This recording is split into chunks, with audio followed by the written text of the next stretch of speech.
Labas vakaras, ponios ir ponai, sveiki atvykę į mūsų institutą. Ir norėčiau padėkoti leidyklai Aukso žuvys už galimybę Prancūzų institutui Lietuvoje pristatyti naujai išleistą prisiminimų knygą apie Antaną Mončį, Mano tėvas Antas, 100 prisiminimų apie Antaną Mončį. Prancūziškai Mon père Ant, 100 souvenirs avec Antanas Mončys ir knygos ekspozicija Instituto parodų šalėje. Yra en dessous. Taip. Šis renginys gražiai pratęsia prasidėjusi frankofonijos minėjimą Lietuvoje, nes skulptorius Antanas Mončys yra Lietuvos menininkas, kuris pasibaigus antrojo pasauliniui karui didžiąją savo gyvenimo dalį praleido Prancūzijoje, taigi savo kūrybą apjungia į suartina Prancūziją ir Lietuvą. Malonu, kad pristatyme dalyvauja pats knygos autorius, skulptorius Jean-Christophe Mončys. Prašom. Atvykęs iš Prancūzijos ir knygos redaktorė Caroline Paliulis.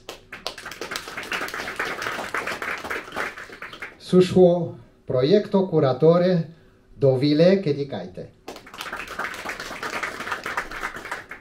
A dabar perduodu žodį renginio moderatorei Dovilė ir linkiu jums gražaus vakaro. Ačiū.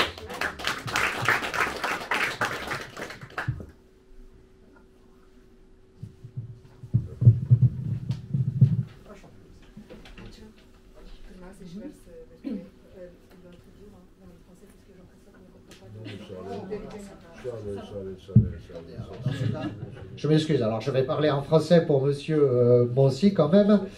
Donc je tenais à remercier la maison d'édition Aukso žuvys pour la possibilité de présenter à l'Institut français le livre de souvenirs sur le sculpteur franco-lituanien Antanas Mončys, qui est un des symboles finalement des relations culturelles franco-lituaniennes au cours du XXe siècle. Ce livre s'appelle Mon père Ant, c'était le surnom, je crois, de votre père, sans souvenir avec Antanas Mončys. Et vous pourrez voir ensuite l'exposition qui est consacrée au sous-sol de l'Institut. Donc cet événement ouvre le mois de la est un des événements d'ouverture du mois de la francophonie en Lituanie. Et nous sommes donc très contents de le commencer avec cette présentation. Et nous sommes très heureux, comme je l'ai dit, d'accueillir ici Jean-Christophe Mončys ou Mončys, tout dépendra. Voilà, tout dépendra du pays et de la langue dans lequel on prononce son prénom, qui est venu spécialement de France pour cette présentation. Et puis la rédactrice du livre, Caroline Paliulis, et la curatrice, c'est comme ça qu'on dit, je pense, du projet Dovilė Kedikaitė, à qui je laisse maintenant la parole, avant de vous souhaiter une excellente soirée. Merci.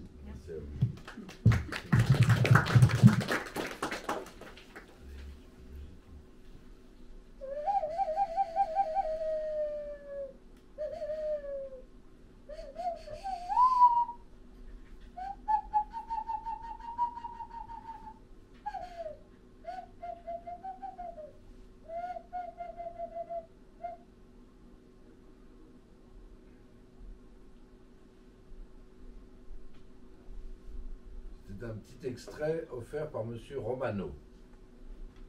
Monsieur Romano, c'est lui. Tai trumpa ištrauka, kurią atliko ponas Romano. Štai jis. Tes sculptures me parlent.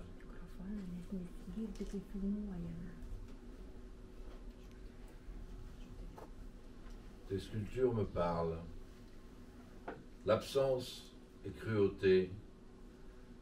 Je voudrais te dire ce que je n'ai pas pris le temps de te dire, te questionner en savoir plus, faire avec toi ce que j'ai maintes fois repoussé en me disant on a le temps, te montrer mes enfants qui sont un peu ta chair. Autour de moi, quelques-unes de tes sculptures adoucissent l'absence. Je les touche si je veux, les regarde autrement, les découvre à nouveau. Elles savent braver le temps, te ressemblent, me parlent. C'est une force que je plains ceux qui n'ont pas cette chance.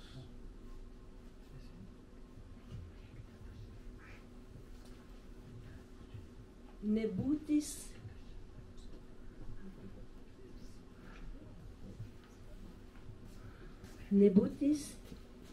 žiaurus dalykas. Norėčiau tau pasakyti, ko nepasakiau laiku. Paklausinėti tave, sužinoti daugiau. Padaryti su tavim tai, ką daug kartų atidėjau, sakydamas sau, dar suspėsiu. Parodyti tau savo vaikus, kuriuose yra truputis tavęs. Kelios tavo skulptūros supančios mane malšina ilgesį. Jei noriu, paliečiu jas, pažiūriu kitų žvilgsnių, atrandu iš naujo. Jos meta iššūkį laikui. Jos panašios į tave, jos man kalba. Tai jėga. Kaip gaila tų, kuriems nenusišypsojo tokia laimė.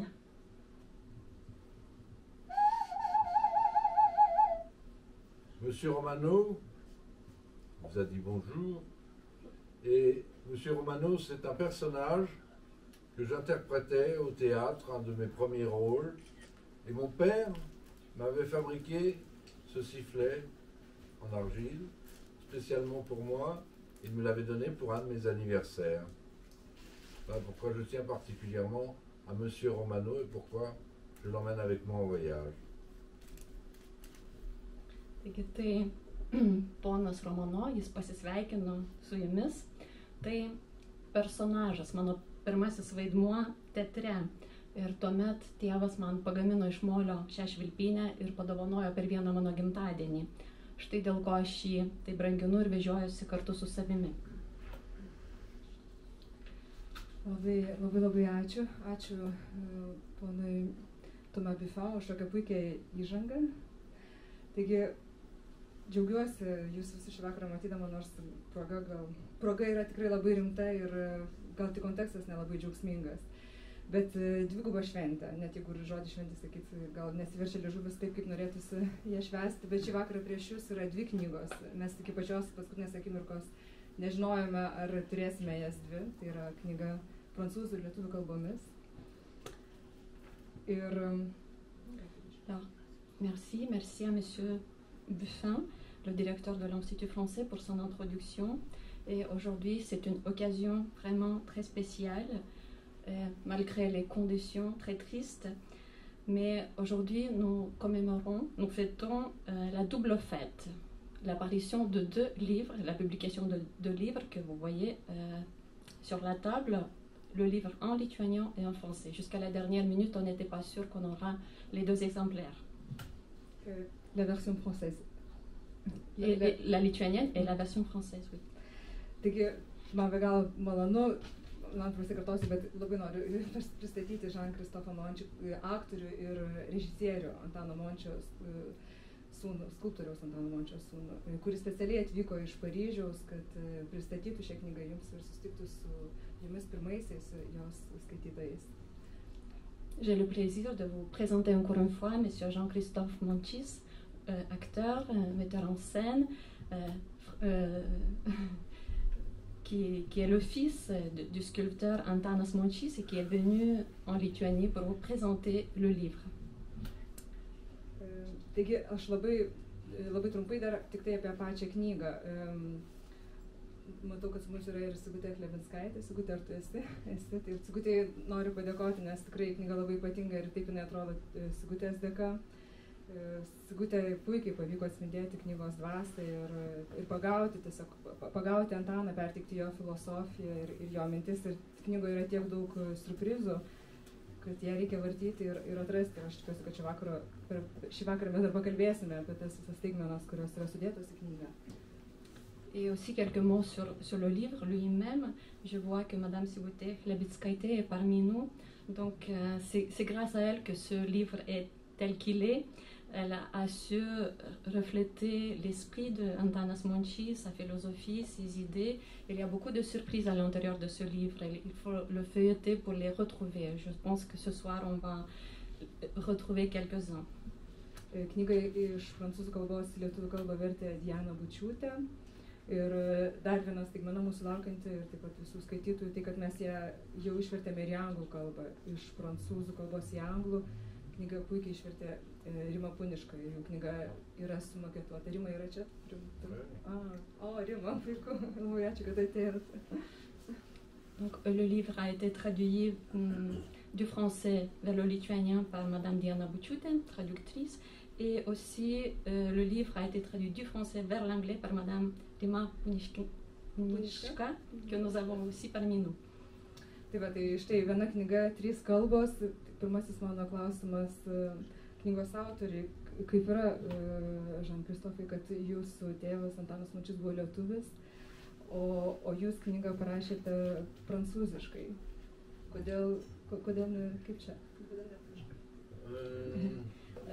Oui, on a donc un livre en 3 langues. Et ma première question à M. Jean-Christophe, comment ceci arrive que votre père était lituanien et vous avez écrit le livre en français? Bien, tout simplement parce que je ne parle pas et n'écris pas le lituanien. Alors c'est un peu scandaleux, me direz-vous. Mais essayons de nous replacer dans le contexte. Je suis né dans le milieu des années 50, en pleine guerre froide. Mon père arrive en France en 1950. Et bon, quand je vois le jour, évidemment, on parle toujours de langue maternelle. Et c'est tellement vrai, c'est la mère qui transmet la langue. Dėl labai paprastos priežasties aš nekalbu ir nerašau lietuviškai. Atrodo baisus skandalas, bet pažiūrėkime šiek tiek į aplinkybės. Aš gimiau 6-ojo dešimtmečio viduryje, tuomet vyko šaltasis karas ir mano tėvas į Prancūziją atvyko 1950 metais. Ir tuomet, kai aš gimiau, mes sakome prancūziškai, gimtoji kalba arba langue maternelle buvo mamos kalba, verčiant pažodžiui. Et ma mère étant française, elle ne pouvait pas me transmettre le lituanien. Quant à mon père, il est non seulement lituanien, mais il est samogitien. Les samogiciens ne parlent pas beaucoup. Et lui est un samogicien qui parle encore moins que la moyenne des samogiciens. Taigi mano mama buvo prancūzė, o tėvas buvo lietuvis, ne tik lietuvis, bet ir žemaitis. Žemaičiai kalba nedaug ir mano tėvas žemaitis kalbėjo daug mažiau nei vidutinis žemaitis. Et en plus, il est sculpteur. Et un sculpteur a l'habitude de travailler seul. Ça ne favorise pas la parole. Donc, ça n'est pas lui qui va m'apprendre le lituanien. Si, pourtant, je me rappelle une leçon. Je devais avoir une dizaine d'années à Villefranche-sur-Mer. Nous étions en vacances chez les Liutkus. J'ai eu une leçon, mon père m'a donné une leçon de lituanien. Je vous en livrerai le secret après. Be to, mano tėvas buvo skulptorius, o skulptoriai paprastai dirba po vieną vienumoje ir tikrai ne jis galėjo manęs išmokinti lietuvių kalbos. Bet vis tik prisimenu vieną lietuvių kalbos pamoką, tuomet man buvo apie 10 metų ir tai buvo tuomet, kai mes lankėmės pas Liutkus. Alors il m'avait écrit une liste de mots, je devais lire ces mots, il les répétait plusieurs fois et il corrigeait mon accent. Alors je me souviens très bien, il y avait comme mot Rodoni Brukyukai. Il y avait Egle Jalchuk Arliene. C'est utile dans une conversation. mais pas toujours facile à placer. Il y avait Vlikas, il y avait Bulvas, il y avait Vakavalgik, il y avait quoi d'autre encore, Medus, Gribai, Tape, Achu, Prachau, à peu près voilà, la liste c'était ça. C'était voilà, mon éducation lituanienne au niveau de la langue, c'est terminé ainsi. L'essentiel, le basique, le fondamental. Taigi jisai surašė sąrašą lietuviškų žodžių ir liepė man skaityti ir taisė mano tarimą kiekvieną kartą. Ir tame sąraše, turbūt jau supratome, buvo tokie žodžiai kaip raudoni burokėliai, eglė žalčių karalienė, vilkas, bulvės, medus, grybai, ačiū, prašau, na žodžiu, visi pagrindiniai lietuviški žodžiai. Et puis il faut dire qu'à cette époque-là, en France, il y avait très peu de Lituaniens, peut-être 2000 dans toute la France, et aucune structure pour apprendre le lituanien. Et c'était donc, il n'y avait pas de solution pour apprendre le lituanien. Beaucoup plus tard, je devais avoir 25 ans, j'ai essayé de suivre un cours de lituanien à l'Institut des langues orientales. Je vous raconterai comment ça s'est passé. Tuo metu Prancūzijoje iš viso gyveno tik kokie 2000 lietuvių ir nebuvo apskritai jokių mokyklų arba lietuvių kalbos kursų, taigi nebuvo galimybės išmokti lietuvių kalbos. Ir vėliau, kai aš buvau maždaug 25 metų amžiaus, bandžiau dar kartą mokytis ir tuomet lietuvių kalbos mokiausi Rytų kalbų institute. Alors là, c'était, je ne sais pas si certains le connaissent peut-être, Žibuntas Mikšys, qui était professeur aux langues orientales, professeur de lituanien. Le problème, c'est qu'il donnait des cours pour une élite de linguistes, des gens qui possédaient déjà 12 ou 15 langues différentes, des spécialistes. Moi, j'arrivais là-dedans, j'aurais voulu apprendre quelques mots de conversation courante. Bet ten lietuvių kalbą dėstė, jeigu žinote, ponas Mikšys, lietuvių kalbos profesorius, bet problema buvo ta, kad tos pamokos buvo skirtos elitui, specialistams, kalbos lingvistams, kurie jau savo bagaže turėjo 12-15 užsienio kalbų, kurias buvo įvaldę. O man reikėjo tiesiog išmokti keletą lietuviškų žodžių, kad galėčiau susikalbėti. Alors, je me suis appliqué, j'ai bien écouté. Donc la première partie du cours, il s'agissait de décortiquer les suffixes, les préfixes, de 3 ou 4 mots, de voir les correspondances avec le sanskrit. C'était tout à fait passionnant, mais je ne comprenais rien du tout. Et puis ensuite, la seconde partie, c'était une dictée dans laquelle j'ai fait 52 fautes. Voilà, je suis malheureusement jamais retourné à l'Institut des langues orientales, mais je suis resté très bon ami avec Žibuntas Mikšys. Aš labai stengiausi įdėmiai klausytis ir pirmoje tos pamokos dalyje mes nagrinėjome žodžius, kur yra priesaga, kur yra priešdėlis, išnagrinėjome kokius 3-4 žodžius per pusę pamokos, lyginome su sanskritu, ieškojome sąsajų, o antroji pamokos dalis buvo skirta diktantui ir aš jame padariau 52 klaidas. Tai po to nebegrįžau daugiau mokytis, bet likome geri draugai su ponu Mikšiu. Mais au-delà de la langue, mon père m'a apporté beaucoup plus, je crois, que uniquement la langue. Il m'a apporté ce qu'on appelle cette lituanité. Cette lituanité, c'est-à-dire une manière de se sentir lituanien, de se sentir et même de se revendiquer lituanien, la lituanité. Et ça, il me l'a apporté par des tas de facteurs. Le premier, c'était peut-être quand même ces sculptures. Des sculptures qui, en elles, portaient complètement cette Lituanie qu'il avait quittée, et cette Lituanie qui l'imprégnait complètement. Il la transmettait dans ses œuvres. Et moi, je voyais ces œuvres arriver à la maison, je les regardais, je les touchais, elles faisaient partie de mon décor, de mon univers, et c'était un petit peu de la Lituanie qui pénétrait chez moi, dans mon univers familier. Bet mano tėvas man perdavė daug daugiau nei kalbą. jis man perdavė tą vadinamąją lietuvybę, lietuviškumą, ką reiškia jaustis lietuviu, ką reiškia pasakyti, kad aš esu lietuvis. Ir čia galėčiau išskirti 3 veiksnius. Pirmasis būtų tai jo skulptūros, nes būtent skulptūrose jisai išreiškė Lietuvą, lietuvybę, nes ji buvo jį persmelkusi labai giliai, ji buvo persikilusi ir į visus jo darbus, ir aš tai mačiau, ir tai buvo mano aplinkos, mano pasaulio, visatos dalis ir mano paties dalis. Et puis, grâce à lui, j'ai découvert cette fabuleuse mythologie lituanienne. Très vite, il m'a mis entre les mains les contes d'Oskar Miloš, les contes écrits en français d'Oskar Miloš. Et là, j'ai plongé dans cette merveilleuse mythologie lituanienne, cette mythologie païenne si riche, qui me faisait rêver, qui m'emmenait dans des univers incroyables. Cette contrée vaporeuse lointaine pour moi, qui n'était pas une réalité, mais je me la fabriquais grâce à cette mythologie.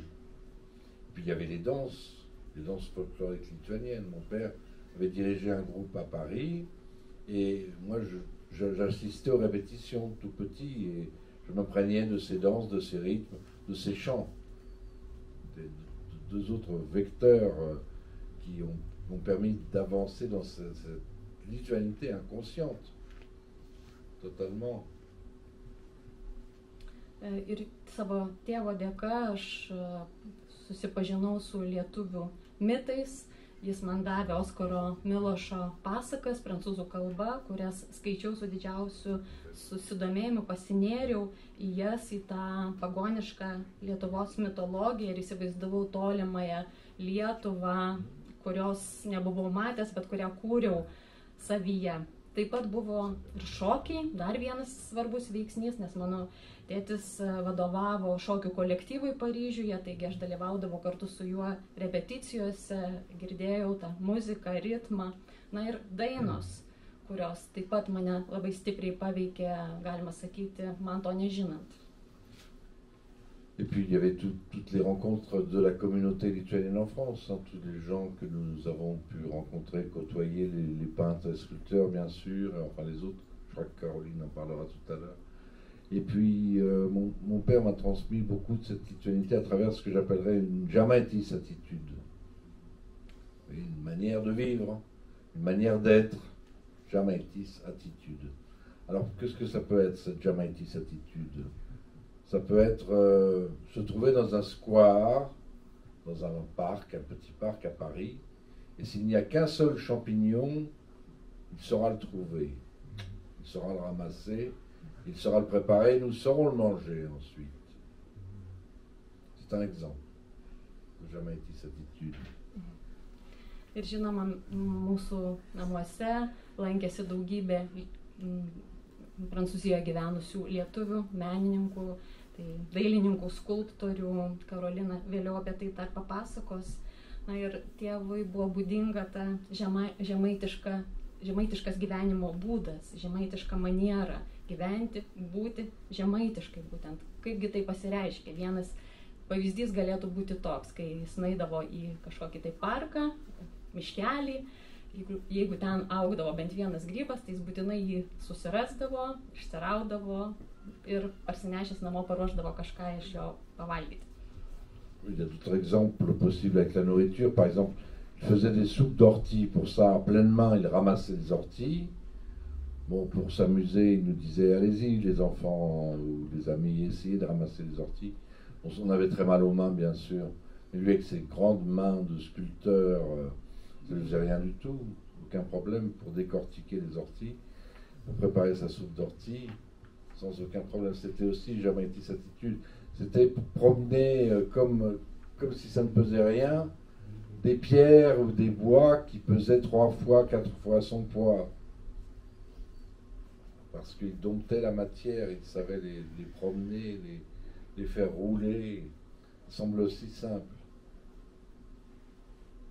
Ir jis taip pat virdavo dilgėlių sriubą. Dilgėlių sriubą ir prašydavo mūsų vaikų priskinti dilgėlių.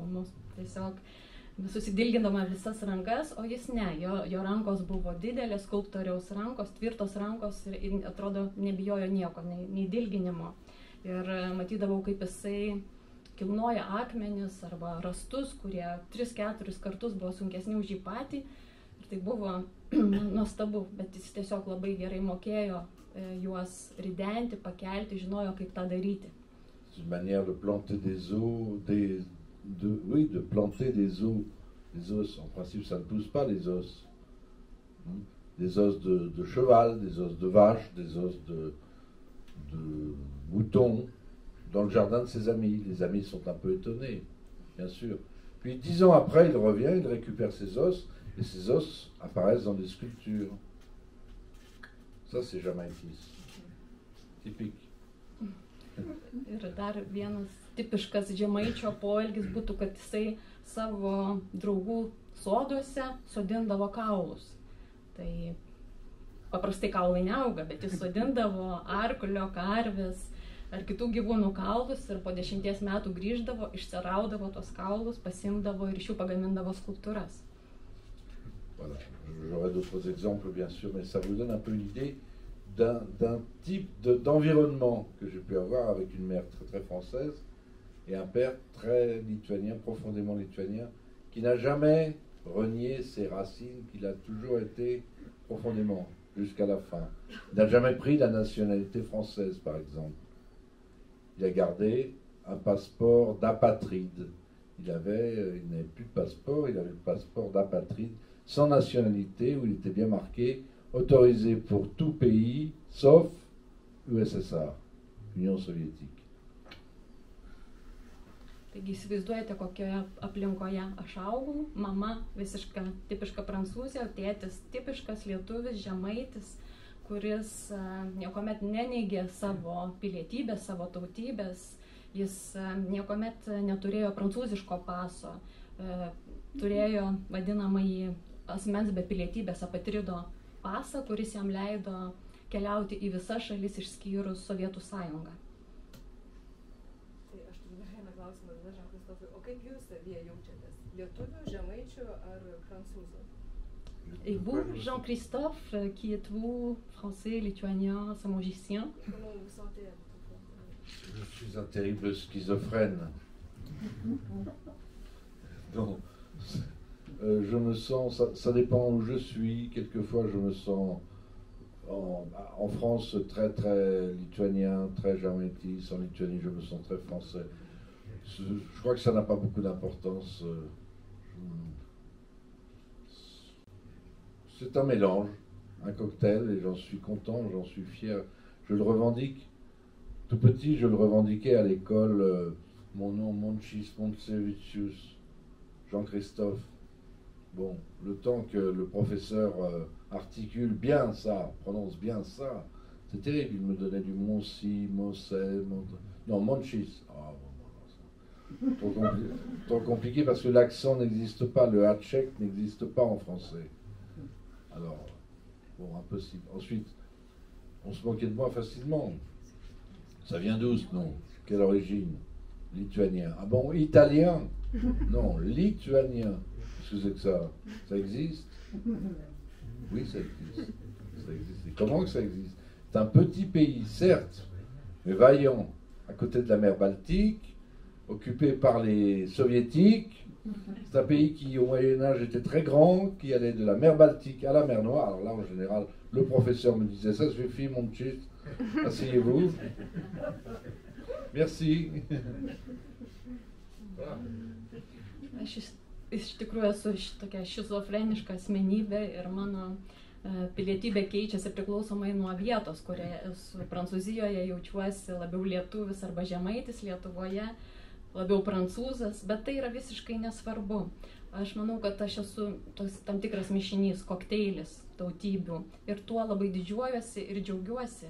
Ir atsimenu mokykloje netgi pabrėždavau, kad mano pavardė yra Mončys, Monsevičius, Žanas Kristofas, kad mokytojai teisingai ištartų ir iš manęs šaipydavosi, nes nežinojau, iš kur aš esu, klausdavo, iš kur esi, sakydavau, iš Lietuvos. Lituanie. Tai buvo panašu į Italiją, tai klausdavau gal iš Italijos, ne iš Lietuvos, ar apskritai tokia šalis kaip Lietuva egzistuoja. Ir aš tada aiškindavau, kad taip, tai maža šalis prie Baltijos jūros, užimta Sovietų sąjungos, bet anksčiau viduramžiais tai buvo didžiulė šalis nuo Baltijos iki Juodosios jūros ir tada mokytojas sakydavo, gerai, užteks Mončy, gali sėstis. Ačiū labai. Karolina, dabar norėčiau jūsų paklausti. Žinau, kad jūs buvote pati pirmoji, net ne viena pirmoji, bet pati pirmoji šios knygos skaitytoja. Ir gal papasakosit, kodėl taip nutiko, o kitas klausimas iš karto, kaip jau Žan-Kristofas užsiminė truputėlį apie lietuvių bendruomenę Paryžiuje, apie Žygimantą Mikšių ir Antanas Mončys, supratom, buvo labai artimai su ją susijęs. Ir kaip jisai jautėsi, kaip jisai ją įsiliejo ir kaip tai galiausiai atsispindėjo galbūt jo kūryboje. Caroline, vous étiez la toute première lectrice du livre. Comment c'est est arrivé? Et aussi la deuxième question, Jean-Christophe a déjà un peu parlé de la communauté lituanienne à Paris, de Žygimantas Mikšys. Comment Antanas Mončys est venu, a rejoint cette communauté, comment il s'y sentait et quelle influence ça a fait sur son œuvre.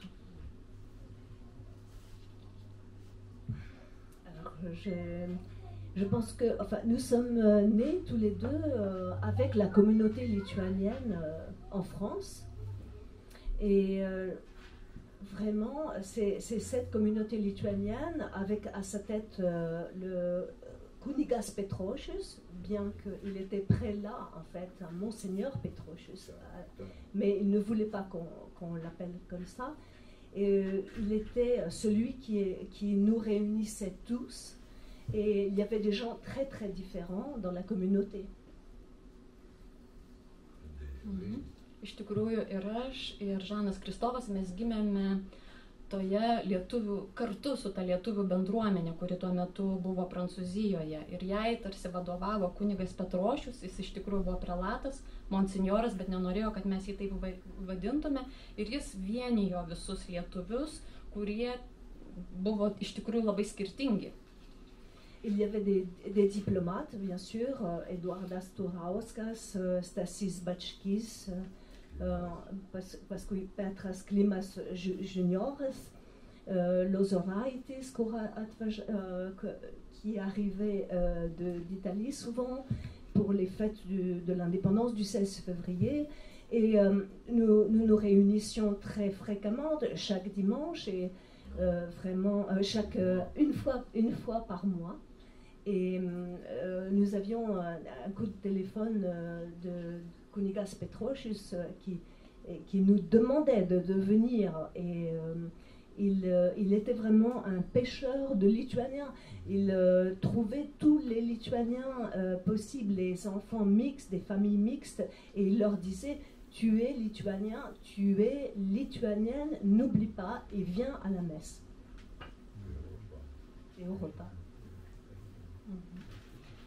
Tarp jų buvo žymių diplomatų, tokių kaip Bačkis, Klimas, Lozoraitis, kuris atvažiuodavo iš Italijos ir kartu švęsdavome nepriklausomybę šventę vasario 16-ąją.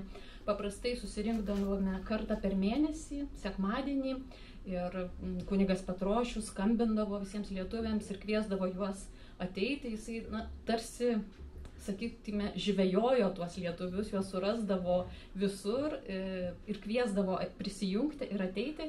Ir vaikams iš mišrių šeimų sakydavo, kad jūs esate lietuviai, turite dalyvauti, ateikite dalyvauti mišiose ir po to bendruose pietuose. Et cette communauté était composée des diplomates et des religieux, des gens très simples, des légionnaires, comme les légionnaires qui n'avaient pas pu revenir en Lituanie, qui s'étaient engagés en Indochine, et des ouvriers. Et toute cette communauté, au milieu de cette communauté, Antanas Mončys était là. Il était toujours là. Il était là pendant le groupe de danse folklorique qu'il avait fondé. Il était là à la messe avec cette belle voix grave. Et on savait qu'il était là à cause de cette belle voix grave. Et il était parmi nous et tout le monde l'aimait et s'en occupait. Taigi tarp lietuvių buvo, kaip jau sakiau, diplomatų, taip pat bažnyčios žmonių ir paprastų žmonių, darbininkų, taip pat legionierių, tų kareivių, kurie atvyko ir nebegalėjo grįžti ir todėl pasisamdė tarnauti Indokinijoje ar kitose vietose. Ir tarp jų visų taip pat buvo ir Antanas Mončys. Jis vadovavo šokių kolektyvui Paryžiuje ir taip pat per mišias savo gražiu žemu balsu giedodavo ir visi labai tuo džiaugiasi ir mylėjo Antaną Mončį ir jo rūpinosi. Une fois, Antanas Mončys est arrivé, il était complètement vert. Tout le corps était vert parce qu'il s'était empoisonné en travaillant le plomb pour une sculpture. Et beaucoup de sculptures. Et les grands-mères qui étaient lituaniennes, qui veillaient sur lui, disaient « Antanukas, il faut boire du lait, il faut absolument boire du lait, c'est empoisonné, il faut... » Enfin, elles s'occupaient de lui, ils allaient aux expositions, ils suivaient ce qu'il faisait. Vieną kartą Antanas Mončys į šį susitikimą atėjo visas žalias. Jis buvo apsinuodijęs švinu, nes dirbo su švinu, gamino skulptūras iš švino ir tiesiog apsinuodijo. Ir moteriškės buvusios tenai lietuvės sakė: Antanukai, tu apsinuodijai, tau būtinai reikia išgerti pieno. Taigi jo labai rūpinosi ir ėjo į visas jo parodas.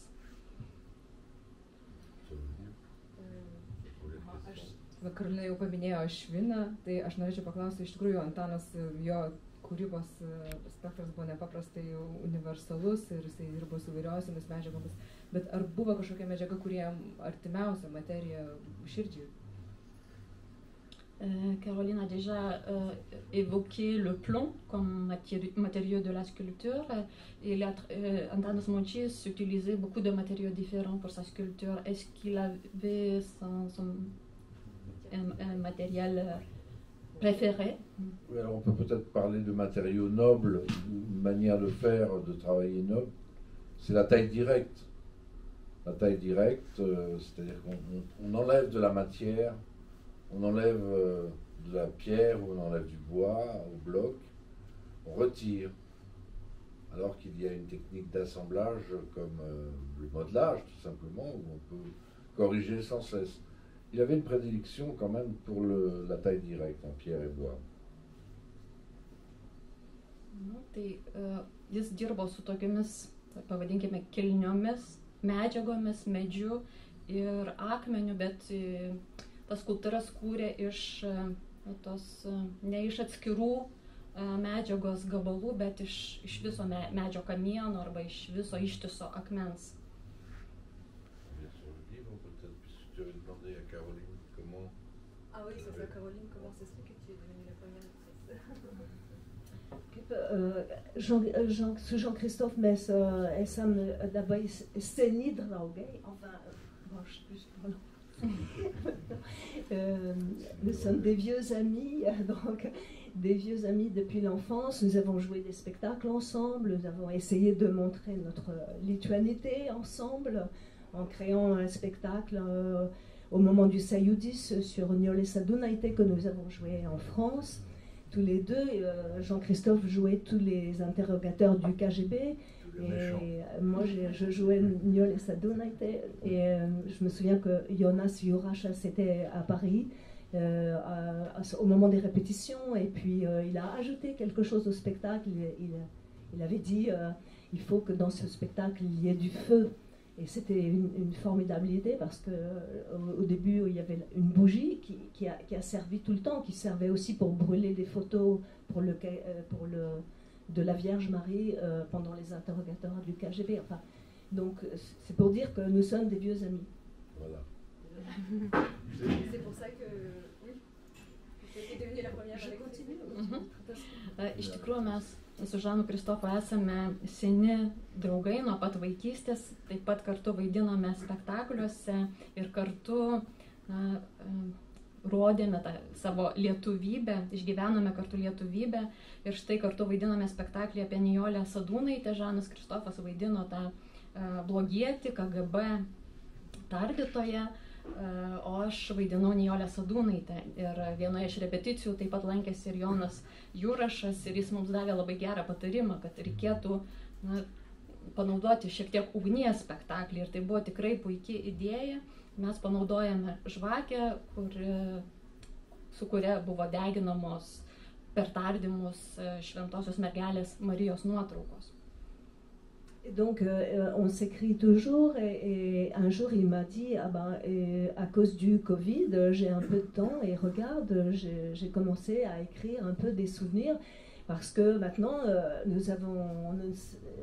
nous arrivons à la dernière époque de notre vie, donc c'est à nous de transmettre aussi et surtout à lui de transmettre au moment du centenaire de son père tous les souvenirs qu'il a de son père et j'étais tout de suite émerveillée, touchée et je me suis dit mais c'est merveilleux que ça ne va pas être perdu et qu'on va pouvoir tout partager avec vous. Taigi mes susirašinėjome, palaikėme ryšį, o kai prasidėjo COVID pandemija, Žanas Kristofas pagalvojo, turėdamas laiko, kad tikrai jis yra sukaupęs daugybę prisiminimų. Na ir jau dabar gyvenime ateina tas metas, tarsi paskutinis tas gyvenimo etapas, kuomet jau reikia pradėti dalintis tais prisiminimais su kitais. Ir čia kaip tik minimas ant tėvo Antano Mončio 100 metų gimimo jubiliejus. Ir aš šiai idėjai pritariau iš karto, man jinai pasirodė puikiai, mane labai sujaudino, nes supratau, kad tai tokiu būdu bus perduoti visi prisiminimai kitiems jums. Et puis après, c'est déclenché un événement extraordinaire, c'est-à-dire ces 100 souvenirs sont un peu plus éparpillés, se sont organisés, ont vu le jour, sont devenus un livre. Mais ça a été extraordinaire, cet élan, cette synergie qui s'est créée. Je me suis retrouvé, moi le petit lutin parisien, entouré d'un faisceau de fées de la forêt lituanienne. La première fée, c'est Dovilé. Il y a eu ensuite Sigita, il y a eu Caroline, bien sûr, à la correction, Rima, Diana, Anne, enfin, etc., etc. Tout un aéropage de fées qui voletaient autour de ce livre, de cet ouvrage, qui ont trouvé des sous pour qu'il puisse se réaliser, qui l'ont organisé. Quelque chose de fabuleux s'est passé. Moi, je ne savais pas du tout que ça demandait tant d'énergie, tant de temps. Et je suis très, très heureux que ça ait pu se concrétiser comme cela.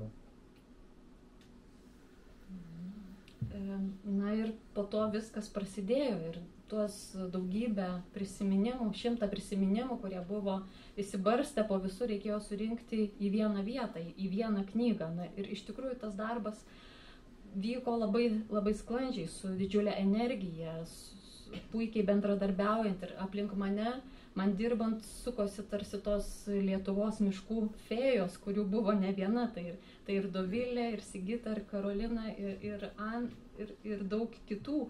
Ir aš neįsivaizdavau, kad knyga pareikalaus tiek energijos ir tiek laiko, bet visa tai tapo įmanoma ir turime knygą ir dėl to tikrai labai džiaugiuosi. Et puis cerise sur le gâteau, si on peut dire, il y a quelqu'un qui a fait que ce livre ne soit plus un simple livre de souvenirs, mais devienne en soi une œuvre d'art, un livre-objet. C'est la talentueuse Sigute Sjeblinskaite, je ne sais pas si je prononce très bien. Sjeblinskaite, c'est bien? Ok, voilà. Qui a fait que ce livre est devenu quelque chose de très original, en insérant par exemple des dessins. Tiens, si tu peux en montrer un. Il y a pas mal de dessins d'Antanas, de mon père, dedans.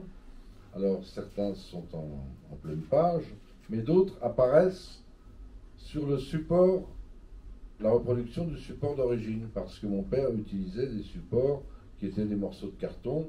Là, c'est un faire-part de mariage. Là, c'est une publicité pour du whisky. Et hop, vous retournez ça, et de l'autre côté, vous avez un projet de sculpture, un couple réalisé en 2,50 m de haut en Belgique. Vous voyez? Donc ça, c'est vraiment une idée géniale. Et ça donne une originalité absolue à ce livre. Et il y a Leporello... Leporello aussi, prego. Vous voyez? qui va nous faire une petite exposition portative que l'on peut avoir devant soi ou exposée sur une étagère. Voilà. C'est la singularité de cet ouvrage qui m'a fasciné aussi. Na ir vyšnia ant torto buvo tai, kad tai nebuvo paprasta knyga kaip kitos, tai buvo knyga meno kūrinys ir visa tai Sigutės Klebenskaitės dėka. Ši knyga tikrai yra labai originali, joje galima rasti daug paties Antano piešinių ir dalis jų yra knygoje, o dalis yra ant tokių originalių popieriaus lapelių, nes Antanas taip ir darydavo, pieždavo ant kažkokių atvirukų, kurių kitoje pusėje, pavyzdžiui, yra pakvietimas į vestuves arba ant reklaminių kažkokių bukletų apie viskį, arba taip pat knygoje rasite ir tokią išsilankstomą darbų galeriją, Antano Mončio skulptūrių galeriją, kurią galite tiesiog pasistatyti ant lentynos ir grožėtis. Taigi tikrai labai originali knyga. Ir knyga iš tikrųjų yra sunarstyta, sugalvota labai ypatingai, nes knygos skyrius vieno nuo kito skiria skirtingi Antano Mončio skulptūros bareljefo fragmentai, begalinė procesija. Ši skulptūra vadinasi, jinai kabo Antano Mončio namuose muziejuje Palangoje. Sigutė sugalvojo tą skulptūrą be galo didelę, beveik 5 metrų ilgio, sudėti į knygą. Ir 9 kartus atvertė knygą skirtingose vietose ir sudėję tuos atvertus į vieną ilgą eilę, mes gausime vientis Antano Mončio skulptūrą. Tai tokia knygos instaliacija yra šiuo metu Vytauto Kasiulio dailės muziejuje, galite ją pamatyti dar visą kovo mėnesį. Tai Sigutė iš tiesų labai genialiai sugebėjo perteikti savo mintį ir tikrai atspindėti, pamatyti, galbūt kaip būtų pamatęs Antanas. Ce livre est aussi très spécial puisque à cause de sa structure, de sa composition, on peut trouver des fragments de son œuvre, une procession sans fin, voilà, c'est une œuvre de 5 mètres de long et elle a été divisée en 9 parties pour chaque chapitre, pour introduire chaque chapitre. Et donc si on place les fragments les uns à côté des autres, on aura cette œuvre complète, procession sans fin, qu'on peut voir aujourd'hui et pendant tout le mois de mars au musée de Vytautas Kasiulis. Donc Sigutė a vraiment fait un très bon travail avec beaucoup de génie, beaucoup d'ingéniosité. Ir dar noriu trumpai pridurti, kad mes čia suorganizavom tokią mini knygos ekspoziciją, kurią po šito pristatymo jūs pakviesime pamatyti Prancūzų instituto Rūsyje. Tai yra mūsų knygos užkulisiai, mūsų knygos visi darbai, kurie atsispindėjo kuriuos mes panaudojame. Tai nepraleiskite, prašau, progos nusileisti į Rūsyje. Après le cours, on vous invite à descendre au sous-sol de l'Institut français où vous pourrez voir une partie de l'exposition, quelques œuvres qui sont liées à l'apparition, à la publication de ce livre. Oui, et puis dans cette procession sans fin, on trouve malheureusement un écho terrible dans l'actualité. Dans l'actualité avec tout ce qui se passe en Ukraine actuellement. Procession sans fin, ça se réfère à un paragraphe qui existe dans le livre qui s'appelle Vanitas, où l'homme, le pouvoir, les hommes de pouvoir, les hommes de guerre, malgré les leçons de l'histoire, sont toujours dans un éternel recommencement. La procession sans fin, que l'on soit riche, que l'on soit pauvre, les âmes s'élèvent, mais les corps subissent leur destin. Vanitas. Ir tas kūrinys, begalinė procesija, yra tarsi aidas tų įvykių, kurie šiuo metu vyksta Ukrainoje. Ir knygoje yra vienas skyrius skirtas, pavadintas Vanitas, tuštybė, kuriame kalbama apie tuos valdžios žmonės, kurie, nepaisant visko, nepaisant to, kas nutinka, pradeda iš naujo. Ir Na, tai paliečia visus ir turtingus, ir vargšus, ir jų sielos pakyla, bet kūnai tai yra ta tuštybė, tas vanitas. Ir kadangi jau galima tikrai pastebėti, kad istorija tam tikrą prasme kartojasi, Antanas išvyko iš Lietuvos visai jaunas ir išvyko galvodamas, kad viskas yra laikina, kad jis labai greit sugrįž.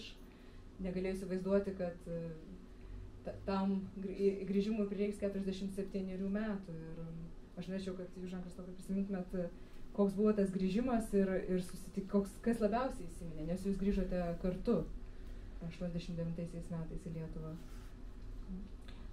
Antanas Mončys, lorsqu'il a quitté la Lituanie, il pensait qu'il part juste pour quelques temps, qu'il va retourner rapidement en Lituanie. Mais en fait, il n'est retourné qu'après 47 ans.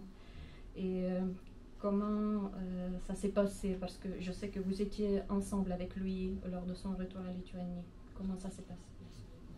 Oui, je suis allé la première fois l'année d'avant, en juin, au moment où Sąjūdis se manifestait beaucoup. Mon premier voyage en Lituanie, j'avais 35 ans avec Ugne Karvelis. Et l'année suivante, ça y est, j'avais préparé le terrain pour le voyage, le grand retour de mon père. Alors c'était à l'automne, nous sommes partis début octobre, et puis lui est resté 2 mois, moi je suis resté un peu moins longtemps. Bon, c'était évidemment un voyage extrêmement chargé d'émotions multiples, diverses et variées. L'attente était immense pour lui. Retrouver sa famille, bien sûr, ses amis, ceux qui existaient encore, de nouveaux amis, un monde, sa terre, ce qu'il en restait, le village avait été rasé, etc., etc. Mais peut-être le moment le plus émouvant, c'est quand il a retrouvé sa maman, après 47 ans, Barbara Monciene, une vieille femme, bien sûr, 92 ans, mais une vieille femme encore très alerte, se tenant très droit. Donc elle habitait chez la plus jeune de ses filles, à côté de Klaipėda, et la délégation est arrivée, c'est-à-dire la délégation, c'était mon père, moi, plus une autre de ses sœurs, Birute. Ouais.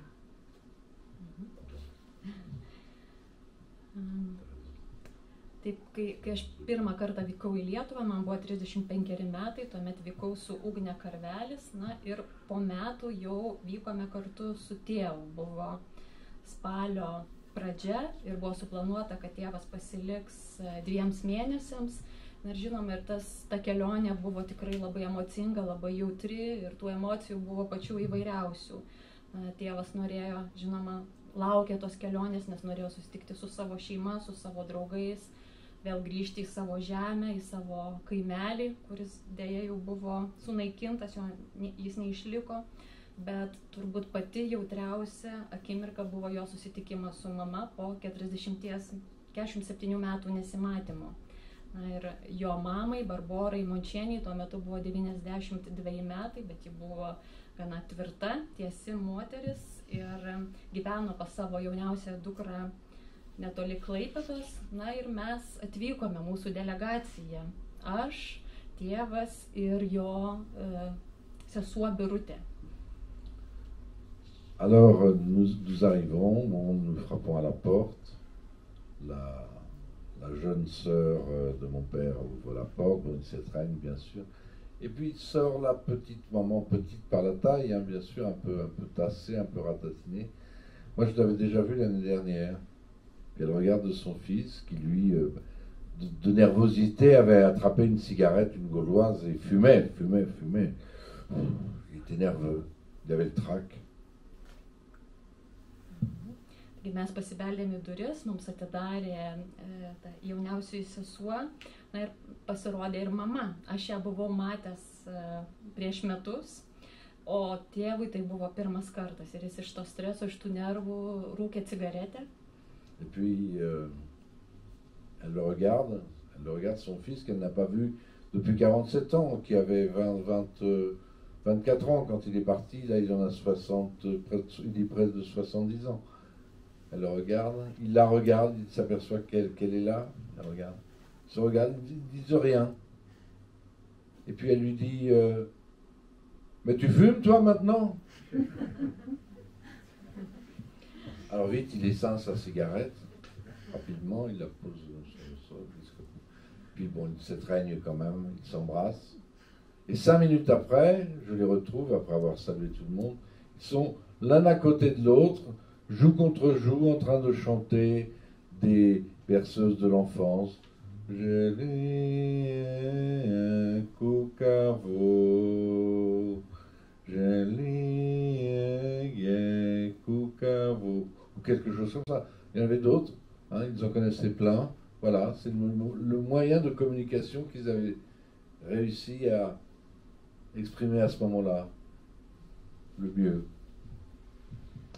Taigi jie pagaliau susitiko po 47 metų nesimatymo, kai tėvas paliko Lietuvą, jam buvo 24, kai jis grįžo, jam buvo beveik 70 metų ir iš pradžių mama ir sūnus stovėjo vienas priešais kitą, žiūrėjo vienas į kitą ir nieko nesakė.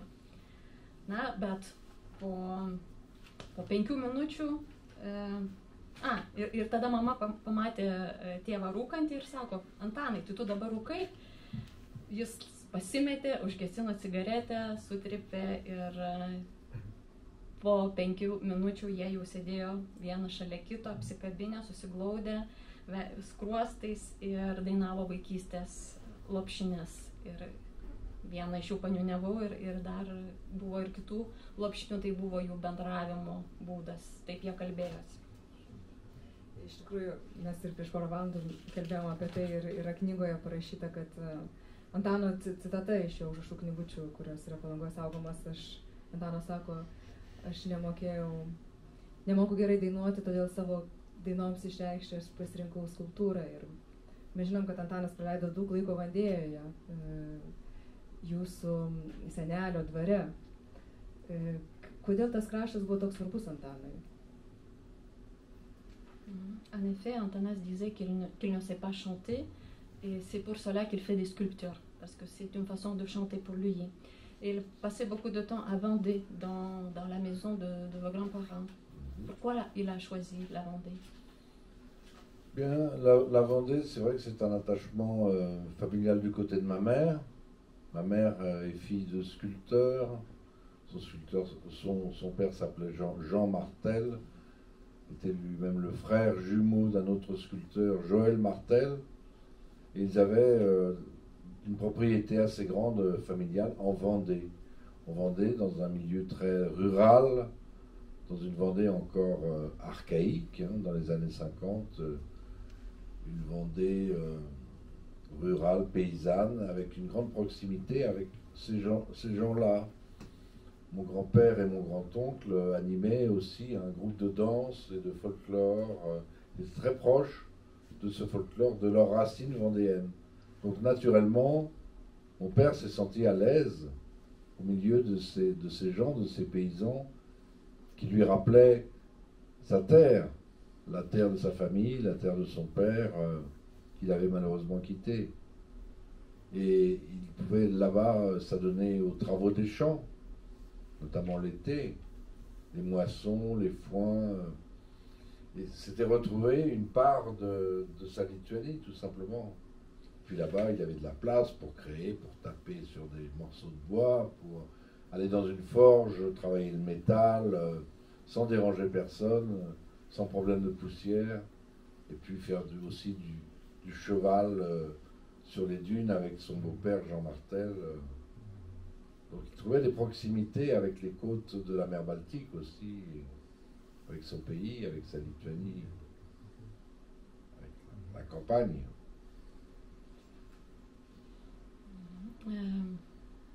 Mano mama buvo skulptoro Žano Martelio dukra. Žanas Martelis taip pat turėjo ir brolį dvynį, skulptorių Joelį Martelį. Ir jie turėjo tokius šeimos namus, šeimos ūkį Vandėjoje, Vandėjos kaime. Na, įsivaizduokite, tai yra 60-metis, kur tas gyvenimas tikrai dar tuomet buvo labai toks kaimietiškas. Ir be to, broliai Marteliai vadovavo tokiam folkloro kolektyvui, kuris atliko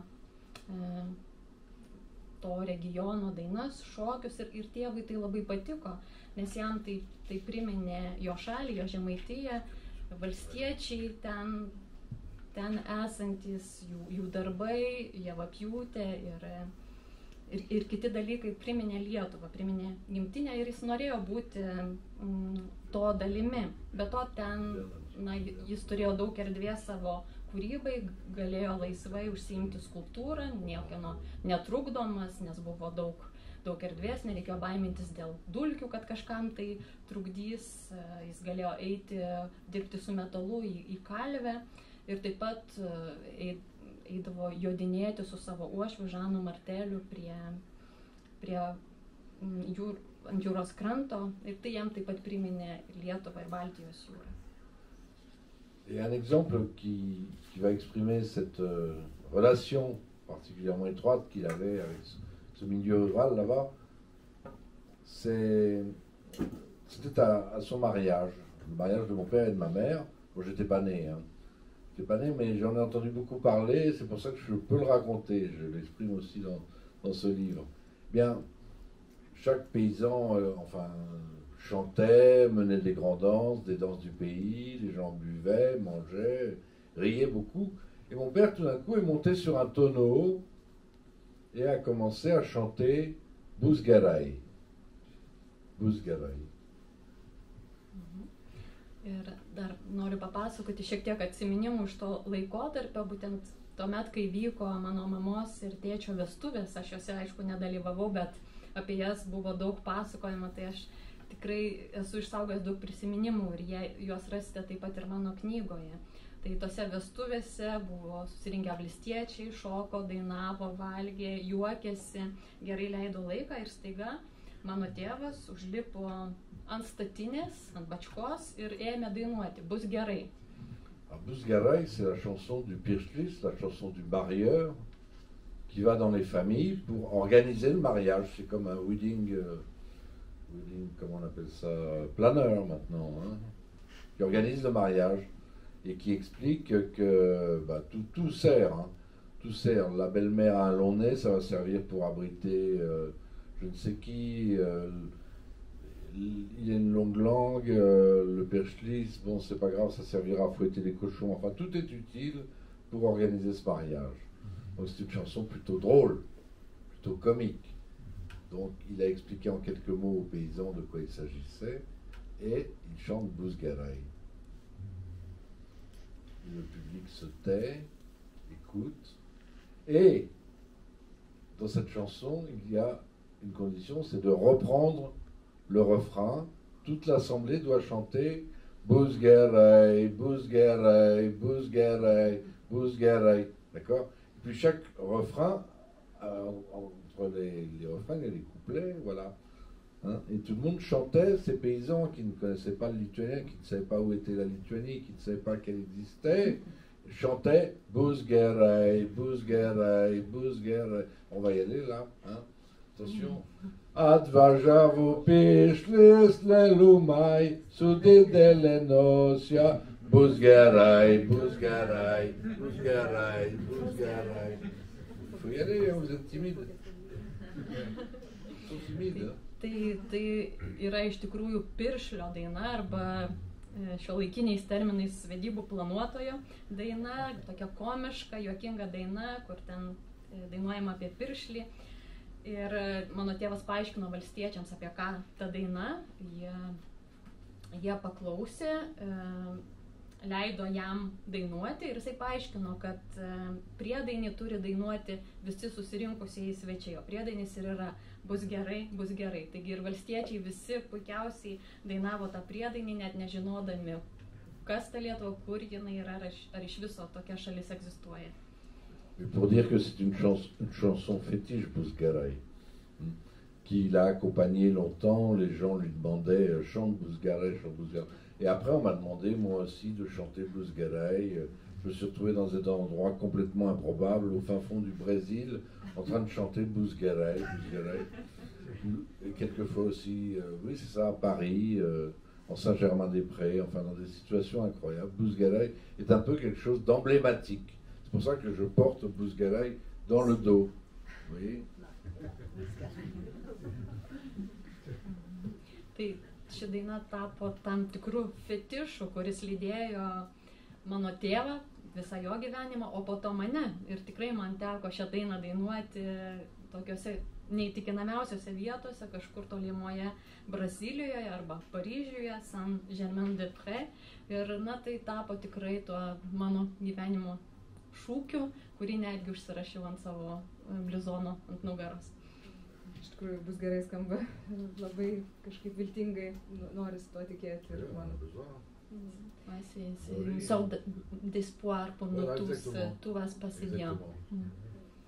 Ir matau, kad laikas jau mus spaudžia, norėčiau užduoti paskutinį klausimą. Karolinai, man vis norisi atskleisti Antano Mončio genialumą ir tą neįtikėtiną jo kūrybos mastą ir tą jausą filosofiją. Tuo metu, kai Antanas kūrė, žmonės sakydavo aplink jį, kad visa tai, ką jis daro, yra labai modernu, bet man labai įdomu, ypač šie lietuvių bendruomenė. Ar jie suprato, ką reiškia tas žodis modernu, nes aš žinau, kad Karolina turi tikrai labai linksmą istoriją su to susijusią. Ir kita vertus, ir dabar netgi Antanas mums atrodo, man regis, nepaprastai modernus, jis tarsi pralenkęs laiką. Et toute dernière question à Caroline. Quand Antanas Mončys criait, les gens venaient et parfois ils ne comprenaient pas ce qu'il faisait, ce qui c'était son œuvre, qu'on appelait une œuvre moderne.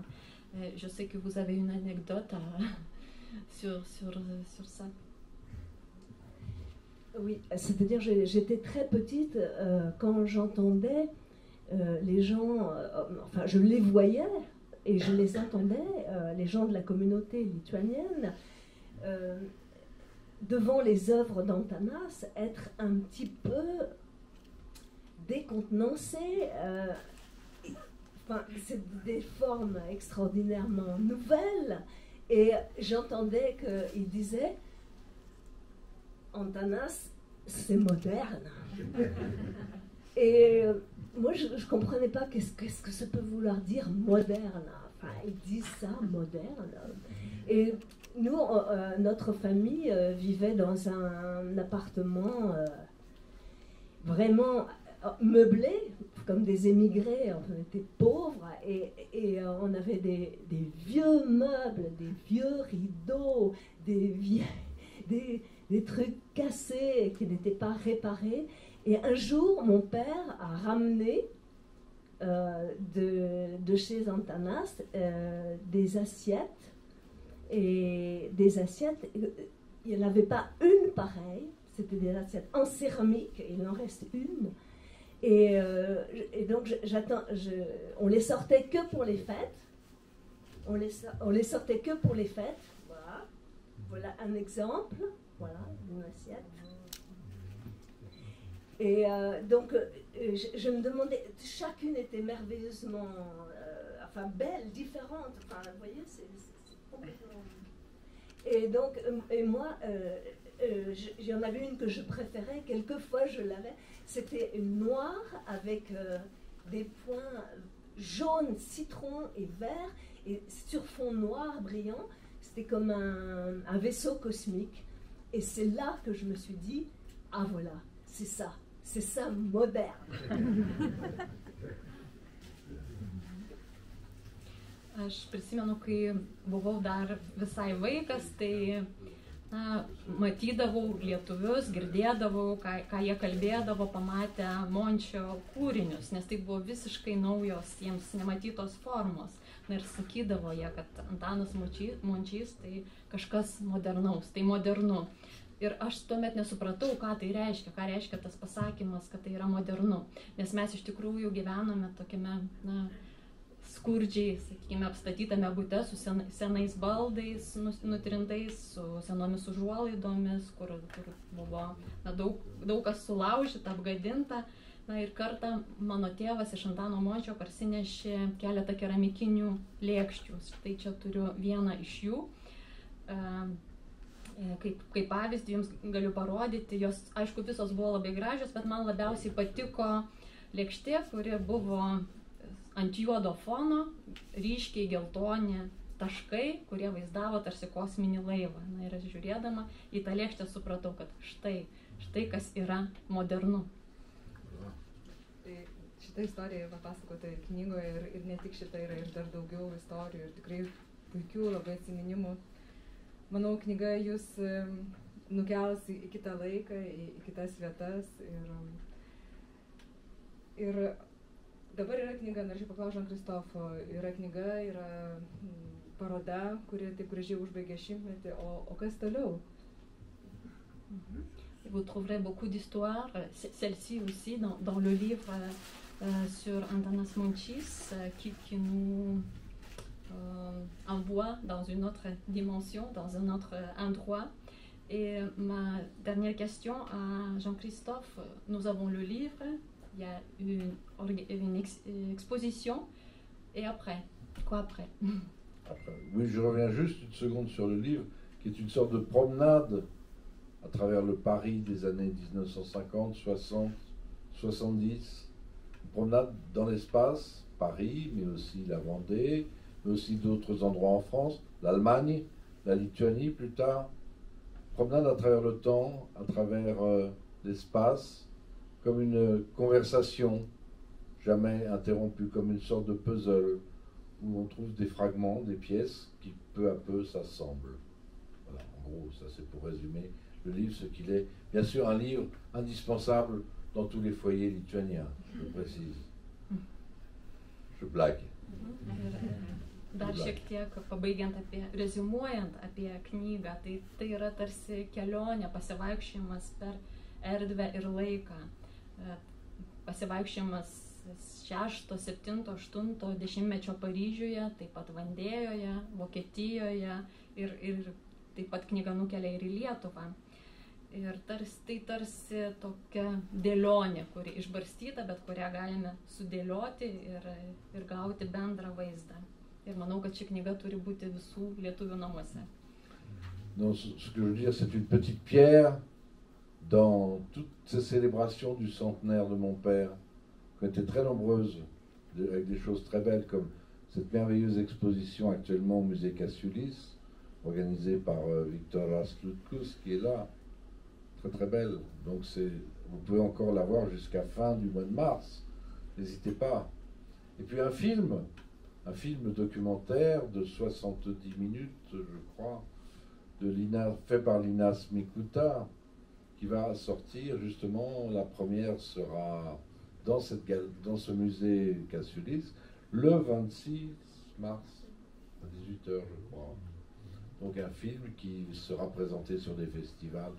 Bon, et puis bien sûr d'autres initiatives vont suivre. Il y a eu la publication d'un fac-similé d'un livre d'Oscar Miloš en français, mais illustré par Antanas Mončys. Donc des tas de choses comme ça se mettent en place. Il y a une étudiante en France qui avait fait un Master 1 et Master 2 sur Antanas Mončys. Je pense, j'espère que les étudiants en Lituanie vont également s'intéresser à ses œuvres. Il y aura d'autres publications, d'autres idées d'exposition, en France aussi bien sûr, afin de le faire mieux connaître, encore mieux connaître. Toutes les initiatives sont bonnes. Et je suis heureux que des jeunes générations, non seulement s'intéressent, mais apportent des idées nouvelles, des moyens nouveaux, de le faire découvrir, de s'en inspirer, de continuer d'une certaine manière son œuvre. C'est en ça que je suis heureux pour lui. Et mes pensées vont vers lui, bien sûr, en ces jours de commémoration, de centenaire. Merci à vous, en tout cas. Tai ši knyga yra tik tai mažas akmenėlis tų įvairių renginių jūroje, nes jau buvo paminėta paroda Vytauto Kasiulio muziejuje, kurią organizavo Viktoras Liutkus, ir ji veiks iki kovo pabaigos, tikrai labai puikiai paroda. Taip pat bus dokumentinis filmas apie Antaną Mončį, 70 minučių trukmės, kurį kūrė Linas Mikuta. Ir premjera taip pat bus rodoma Kasiulio muziejuje kovo 26 dieną, 6 valandą, taip pat festivalyje. Ir taip pat turėsime Oskaro Milošo knygos išleistos prancūzų kalba faksimilę su Antano Mončio iliustracijomis. Na, ir žinau, kad studentai Prancūzijoje rašo magistrinius darbus apie Antano Mončio kūrybą. Taip pat tikiuosi, kad ir Lietuvos studentai paseks šiuo keliu ir kad bus dar daugiau įvairių darbų ir iniciatyvų, kad dar geriau pažintume Antaną Mončią. Aš tuo tikrai labai džiaugiuosi. Džiaugiuosi, kad ypač, kad jauni žmonės imasi to, kad jie domisi Mončio kūrybą ir prisideda prie jos skleidimo ir tai leidžia jį dar geriau pažinti, sekti juo, semtis įkvėpimo iš jo ir tokiu būdu pratęsti jo kūrybą iki mūsų dienų. Aš apie jį, žinoma, visą laiką galvoju, ypač dabar, kai mes minime jo 100 metų jubiliejų. Ačiū labai už tokią gerą pabaigą. Ačiū Jums, kad visi atėjote ir labai noriu paprašyti, gal norite ką nors paklausti. Tai dabar tikrai gera proga, nes už 2 dienų Jean-Christophe bus Paryžiuje. Peut-être vous avez des questions, parce que c'est une belle occasion de poser des questions directement à M. Jean-Christophe Montis, qui partira dans 2 jours. On en profite. Allez-y. Pasinaudokit proga. Peut-être tout dit. Gal iš tikrųjų viską pasakėm. Tai jeigu ne, tada mes Jūs labai kviečiame. Taip, prašau. Norėjau paklausti, sakykit, kokios Jūs emocijos sieja su tėvo ir kaip sūnaus tapatybė ir ta atskleidžiama žinia mums? Ar jaučiate tą vibraciją kaip tiesėjas, ar tiesiog kaip informacijos perteikėjas? Kokia ta ląstelės sąjunga yra su pačiu tėvu? La question concernant votre relation avec votre père, la relation entre vous et votre père et votre identité commune. Est-ce que vous pensez que vous êtes quelqu'un qui doit poursuivre son chemin ou bien quelqu'un qui transmet juste ce qu'il a fait? Question compliquée, hein? Je crois qu'entre nous, il y avait il me semble, une très grande tendresse, une très grande complicité. Nous avons vécu ensemble le moment de mon adolescence où j'habitais, mes parents étaient séparés, où j'habitais seul avec lui entre l'âge de 12 ans et l'âge de 19 ans. À l'âge où on se façonne, on se fabrique peu à peu. Je crois que c'est là où les choses se sont déterminées. C'est là où, d'une certaine mesure, j'ai compris son éthique, sa manière de vivre. Et j'ai épousé certains de ses choix. Il ne m'a jamais imposé des choses, mais toujours suggéré. Et je crois que c'est là où, évidemment, ça m'a le plus influencé dans le bon sens. Je pense. Après, j'ai choisi une voie différente que la sculpture, parce qu'avec un grand-père sculpteur, un grand-oncle sculpteur, un père sculpteur, c'est lourd, hein. Il faut les porter, les sculptures. Non, c'est pour ça que j'avais envie d'aller vers une autre voie. Mais ma femme fait de la sculpture. Donc on n'échappe pas à son destin.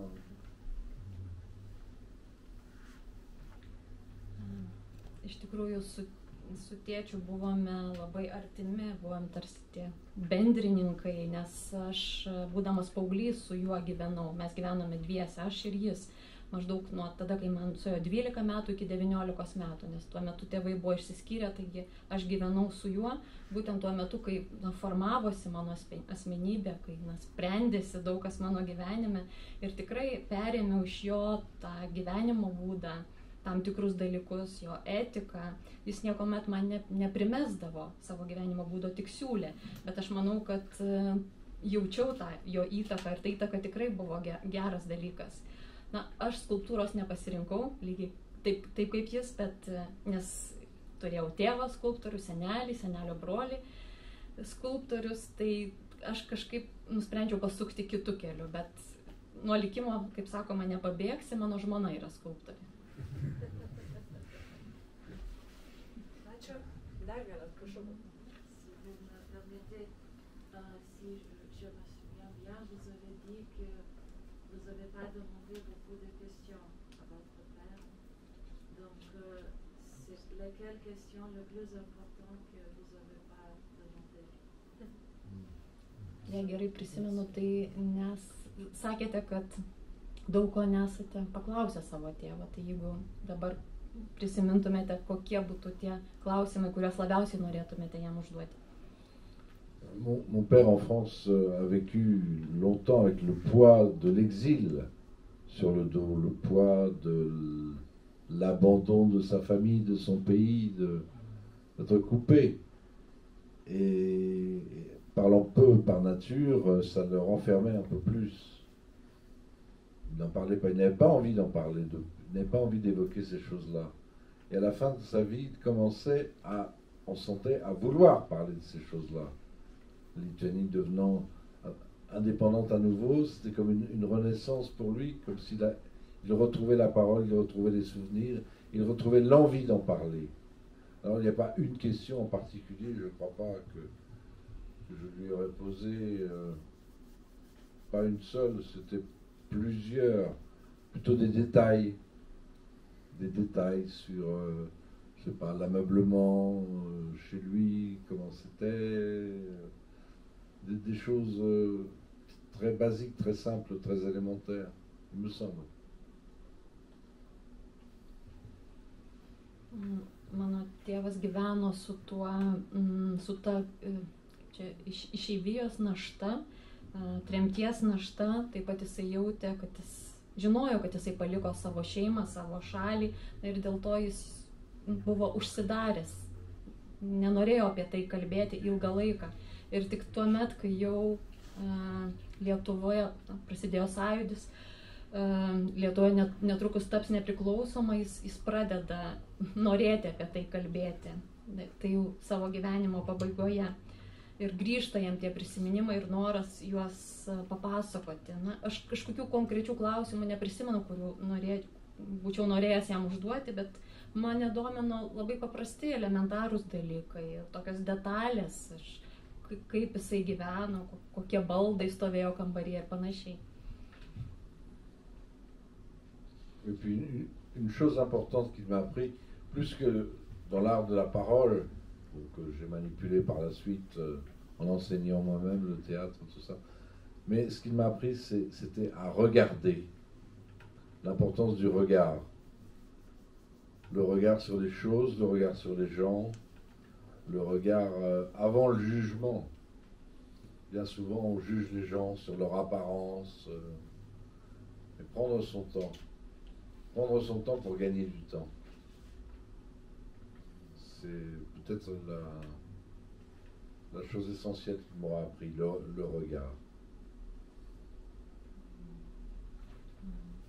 Ir be to žodžio meno, kurį aš taip pat panaudojau, dirbdamas jau dėstydamas teatre, jis mane išmokė taip pat ir stebėti, išmokė to žvilgsnio skvarbaus ir neteisti